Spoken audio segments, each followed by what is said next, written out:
Então sejam todos bem-vindos à nossa disciplina de linguagens formais e autômatos. Esse vídeo aqui é um breve resumo do que a gente conversou na nossa webconferência. Tudo bem? Lá a gente se conheceu um pouco, a gente conversou um pouco, mas também a gente falou do nosso plano de ensino. Tudo bem? Então, esse plano aqui de ensino, basicamente eu peguei lá do nosso plano passado, onde eu acrescentei esse formato remoto, né? Não estava tão claro se a gente ia continuar remotamente esse semestre inteiro, ou então se ia ser entre remoto e presencial, né? Devido a essa situação que a gente está passando, mas aqui eu peguei esse plano que ele tem exatamente os dois formatos, né? Tanto o presencial quanto o remoto, né? É muito provável que eu faça alguma atualização desse plano aqui. Ok? Então, essa disciplina ela é bem interessante, né? Ela é muito importante também, porque ao longo dela, né, a gente vai estudando linguagens, né? Como o próprio nome diz, dessa disciplina ele já fala, né? Linguagens formais, né? Então a gente vai aprender vários tipos de linguagens. E o mais interessante é que no final da disciplina a gente vai chegar na máquina de Turing. E a máquina de Turing é a definição formal de algoritmo. Tudo bem? Então, algoritmo junto com estrutura de dados, e a gente sabe que isso é o coração da ciência da computação. Então, aqui a gente está trabalhando de fato com um assunto muito importante para a gente que é da computação. Tudo bem? Então, dando prosseguimento aqui, né? Então, aqui a gente tem a nossa ementa. Todos esses conteúdos aqui a gente vai explorar bem durante o curso, tá? Os nossos objetivos geral e específico também. Cada tópico desse aqui a gente vai ver com calma e paciência no decorrer da disciplina. Aqui a gente tem a descrição do conteúdo de cada aula. Aqui a gente pode ver que tem a data também, né? A gente vê aqui que a gente se viu presencialmente, assim, a gente se viu lá pela webconferência, aqui no nosso formato remoto, ok? E aqui a gente vê o conteúdo de cada aula, com alguns feriados aqui, né? As datas que a gente vai ter de prova, que como de costume, né? Isso aqui já, assim, basicamente a gente já está acostumado com esse formato que a gente tem desde lá de quando não era remoto, né? Então, metodologia de ensino, né? Presencialmente, de modo geral, eu faço aulas de problematização. Então, eu chego com alguns problemas e a gente consegue resolver na turma, né? Claro, às vezes a gente consegue resolver da mesma forma do livro, às vezes um pouco diferente, ou então às vezes um pouco até mais inteligente, um pouco mais esperto, e isso é bem interessante, né? Aí, no final da aula, de modo geral, eu apresento todas essas soluções, né? Claro, a gente chega até uma solução, isso para cada turma, de modo geral, a gente tem uma solução que é diferente, nem que seja mínima, né? Mas de modo geral é sempre uma solução diferente. Aí eu apresento a solução do livro e outras soluções que são de turmas anteriores também, que eu lembro, né, também, que são bem interessantes também. Tá? Então, de modo geral, é assim que acontece presencialmente. Aí, no formato remoto, como é que eu faço, né?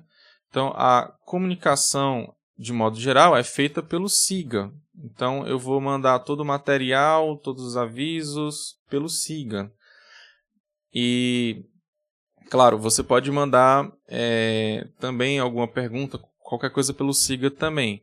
Mas, preferencialmente, para você tirar dúvida alguma coisa, sobre qualquer coisa, né, você pode mandar um e-mail para mim, tá? eurinardo@ ufc.br. Você manda lá com o título dúvidas LFA, então dúvida de LFA.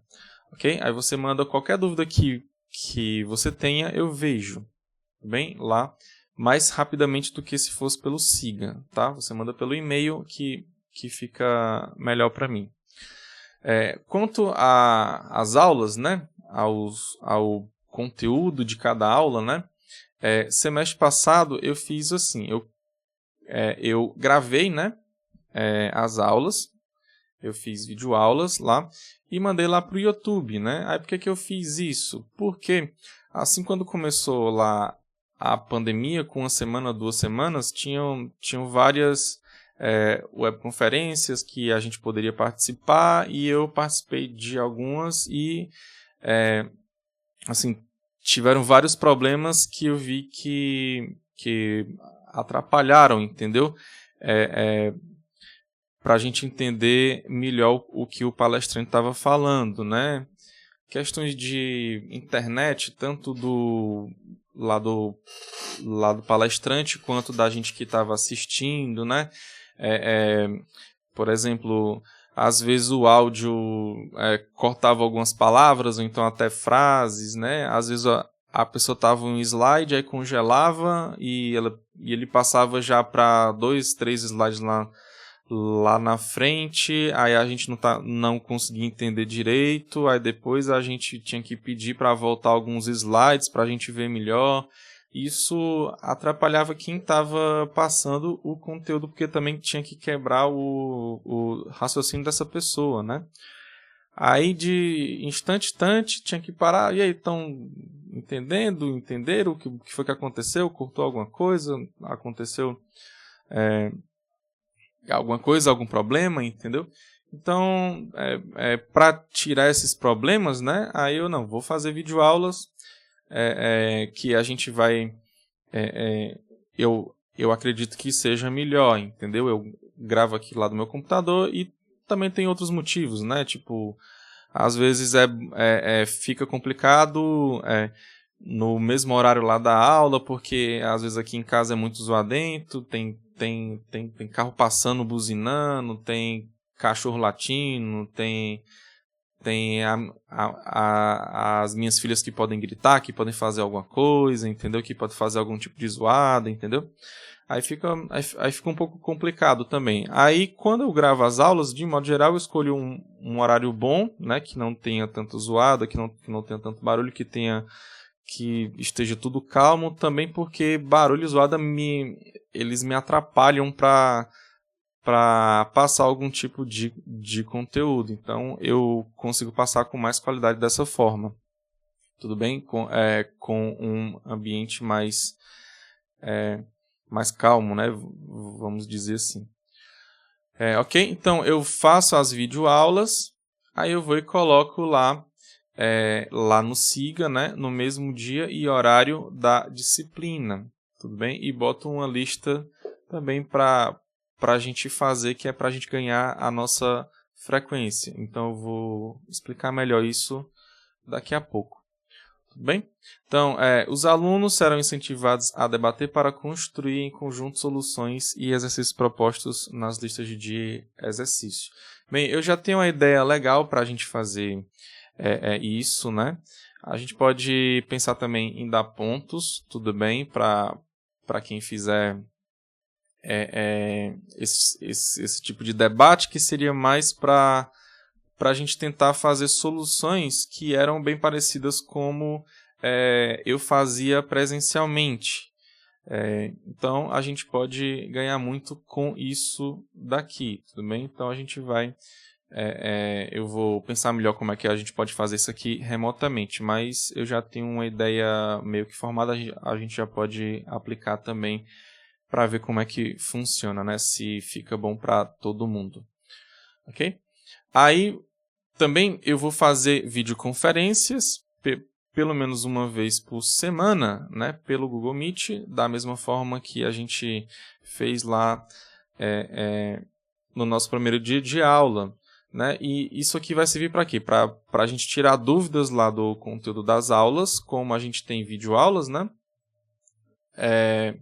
você pode ter alguma dúvida, né? Então, com essa dúvida, você manda um e-mail para mim.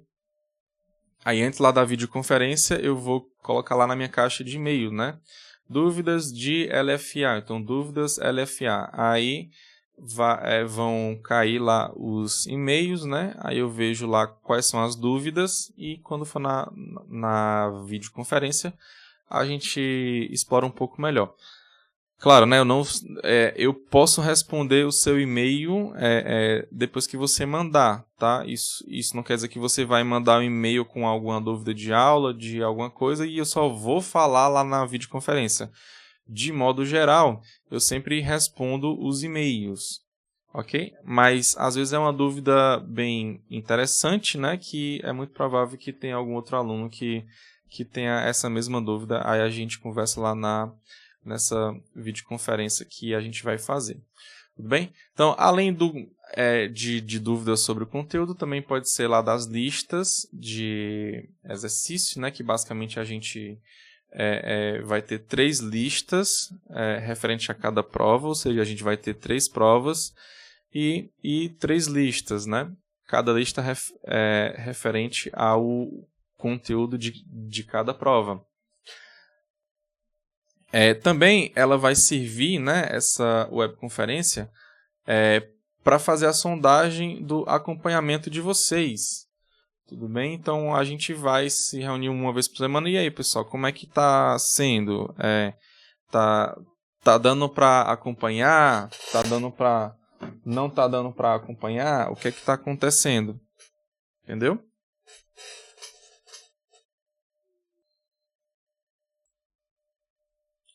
Alguns alunos podem ter alguma dificuldade, né? Então a gente pode pensar como é que a gente pode resolver isso em conjunto. Okay? Então, todas as videoconferências elas serão gravadas e colocadas no YouTube. Tá? Claro, de modo geral, quando eu faço alguma gravação de videoconferência, eu só gravo aquela parte mais importante, né? Eu não gravo ela inteira, né? Às vezes fica muito assim, complicado para botar 2 horas lá de vídeo, né? Então eu sempre foco no que for mais importante. Eu converso com os alunos, entro em acordo com alguma coisa, aí depois que a gente entra em acordo, aí tem uma parte lá que eu aviso, né? Eu vou gravar agora, pessoal, então se ninguém quer sair lá na filmagem, lá na minha gravação, é só ficar quieto, entendeu? Aí eu vou e falo, né? Ó, a gente já entrou em acordo sobre isso, isso, isso. Aí eu vou e explico, depois eu pauso, né? Aí quando eu pauso, eu aviso. Pronto, eu pausei, aí a gente vai para a próxima pauta da nossa videoconferência. Tudo bem? Então, os links, né, tanto de videoaula quanto de videoconferência, eu vou mandar pelo Siga. Basicamente, eu crio uma lista lá no YouTube que são dos vídeos, né, lá da nossa disciplina. Aí eu simplesmente coloco nessa lista lá. Então, basicamente, quando eu coloco algum vídeo novo, eu simplesmente digo que atualizei a lista e boto o link lá da nossa lista de aulas. As referências de cada aula também, eu sempre coloco lá na nossa tarefa de cada aula, né? Então, por exemplo, a aula 2, lá no final você vai ver referência, capítulo 2 do livro do Cipsa, tudo bem? Então, eu sempre deixo a referência de cada aula. Aí aqui as frequências, como é que vai funcionar as frequências? Já que eu boto lá as videoaulas e como é que você vai ganhar a sua frequência? Bem, eu vou abrir a atividade no Siga, uma atividade para cada aula, é evidente. Aí você vai ter 3 opções, você vai fazer um resumo da aula escrito, né?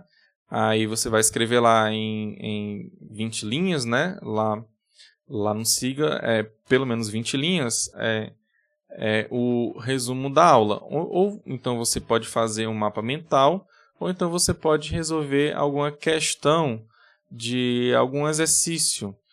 Tudo bem? Lembrando que a gente vai ter 3 listas de exercício, né? Então, eu posso falar assim, você vai fazer um resumo ou um mapa mental, ou então vai resolver a questão 5 da lista 2. Pronto, aí eu boto lá no Siga, você vai ter 72 horas para você fazer essa atividade, né? Então, você vai escrever à mão, tudo vai ser escrito à mão, aí depois você faz a digitalização, ou então você bate foto, converte em formato PDF e manda para mim. Ok? Então, basicamente é isso. As 72 horas por quê? Porque talvez você tenha algum problema com internet, entendeu? Essa quantidade aqui de tempo foi a sugestão lá da UFC, entendeu? Então, 72 horas eu acredito que seja bem interessante para você fazer essas atividades. Claro que eu penso no seguinte, eu penso como no formato presencial. Então, seria assim, né?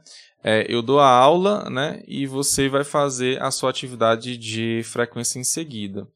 Então, toda aula que eu faço, eu penso no seguinte, eu penso que você vai assistir a aula e fazer a sua atividade de frequência em 2 horas. Tudo bem? Claro que eu estou contando aqui que você vai ter que entrar lá na internet, que você vai ter que ver, que você vai ter que converter para PDF, que você vai ter que bater foto, então que você vai ter que digitalizar e você vai ter que fazer isso. Tudo bem? Então, eu faço pensando que é possível que você faça tudo isso em 2 horas no máximo. Tudo bem? Eu boto aqui 72 horas no caso de você ter algum problema, aqui nesse dia eu não estou me sentindo bem, eu fui lá no médico, tive que ir lá aqui descansar, enfim. Aí você vai ter 72 horas lá para você fazer as suas aulas, né? Claro, se você tiver algum problema mais grave, né, de que seja necessário passar uma semana, 2, 15 dias, não sei, você manda um e-mail para mim explicando a sua situação e a gente vê como é que a gente resolve, tá? A atividade lá dos discentes, basicamente, vocês já sabem, tem o bom acompanhamento lá da disciplina, fazendo as atividades propostas, seguindo com o plano de aula, lembrando também que da sua parte também, se você tiver algum problema, você falar com o professor do modo mais rápido possível que você puder também, tá?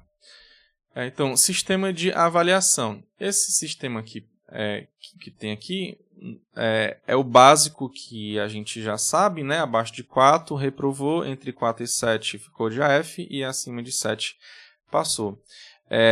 Esse outro aqui é referente ao que seria presencialmente. Basicamente, a gente faz 3 avaliações escritas e divide tudo por 3, né? Ou seja, a gente tira a média simplesmente. Essas listas de exercícios lá que eu passo também, às vezes, a gente ganha ponto a mais também por resolver elas. Tudo bem? Já. Não, eu vou explicar agora. Então, a gente faz alguma coisa, alguma atividade em grupo, ou então lá com a sala toda, a gente pode ganhar pontos a mais. E quando eu falo pontos a mais, é pontos a mais mesmo. Se o aluno optar por não fazer, ou então se não der para fazer, não tem nenhum problema. Ele consegue tirar 10 apenas com essas 3 notas aqui de prova normal, tudo bem? Então você pode tirar 10 normalmente sem fazer essas outras atividades aqui, tudo bem? Então, pelo formato remoto, também a gente vai fazer 3 avaliações escritas também e, de modo geral, essa atividade que a gente pode fazer em conjunto para ganhar pontos a mais. Isso é bom porque, às vezes, tem aluno que chega com a média 6,5 lá no final, tudo bem? Aí, se ele fizer assim, essas atividades, às vezes ele consegue ganhar meio ponto lá na média e passa logo com 7, não vai fazer a F, né? assim, de modo geral, aluno que tira, sei lá, 9 alguma coisa, 9,5, normalmente passa com 10, e os que tiram 8, 8,5, então passam com 9, então coisa próxima de 9, né? Nota próxima de 9. As avaliações que a gente vai fazer, basicamente são da mesma forma lá das nossas frequências, né? A diferença é que é uma avaliação que simula a nossa avaliação que é presencial. Tudo bem? Então a gente vai abrir tarefa lá no SIGA, eu vou botar o PDF lá nessa tarefa lá do SIGA, e você tem até 24 horas para você me mandar a solução da sua avaliação, tudo bem? Então, essa avaliação aqui é o mesmo pensamento. Ela é feita para você fazer lá em torno de 2 horas, né? De você sentar, de você ficar lá no papel escrevendo até no máximo 2 horas. Né? Essas 22 horas a mais é se você tiver algum problema com internet, com energia, não sei, com alguma ida no médico, com alguma coisa. Então você tem essas 22 horas aqui a mais, tudo bem? Enfim, para você escanear, digitalizar, converter em PDF e mandar para mim. Então, esse horário aqui eu perguntei se era um bom horário, todo mundo falou que era, 24 horas era bom, né? Mas mesmo assim, se você tiver algum outro problema que dentro dessas 24 horas você não consiga mandar para mim, aí você pode fazer tranquilamente a segunda chamada da prova. Não tem nenhum problema. É só mandar um e-mail para mim dizendo que não teve condição lá de fazer, que você vai poder fazer a segunda chamada tranquilamente. Ok? Bibliografia, basicamente a gente vai acompanhar o livro do Cipsa, né? Introdução à Ciência da Computação. Tudo bem? Outra coisa interessante aqui dessa cadeira, além de ser uma base lá para a ciência lá da computação, eu não lembro de ter falado, mas também que a gente usa lá em compiladores, né? Então é outra ligação também importante. Tudo bem? Então, aqui são só as assinaturas e é isso, pessoal. Que Deus abençoe, um forte abraço e fiquem todos com Deus.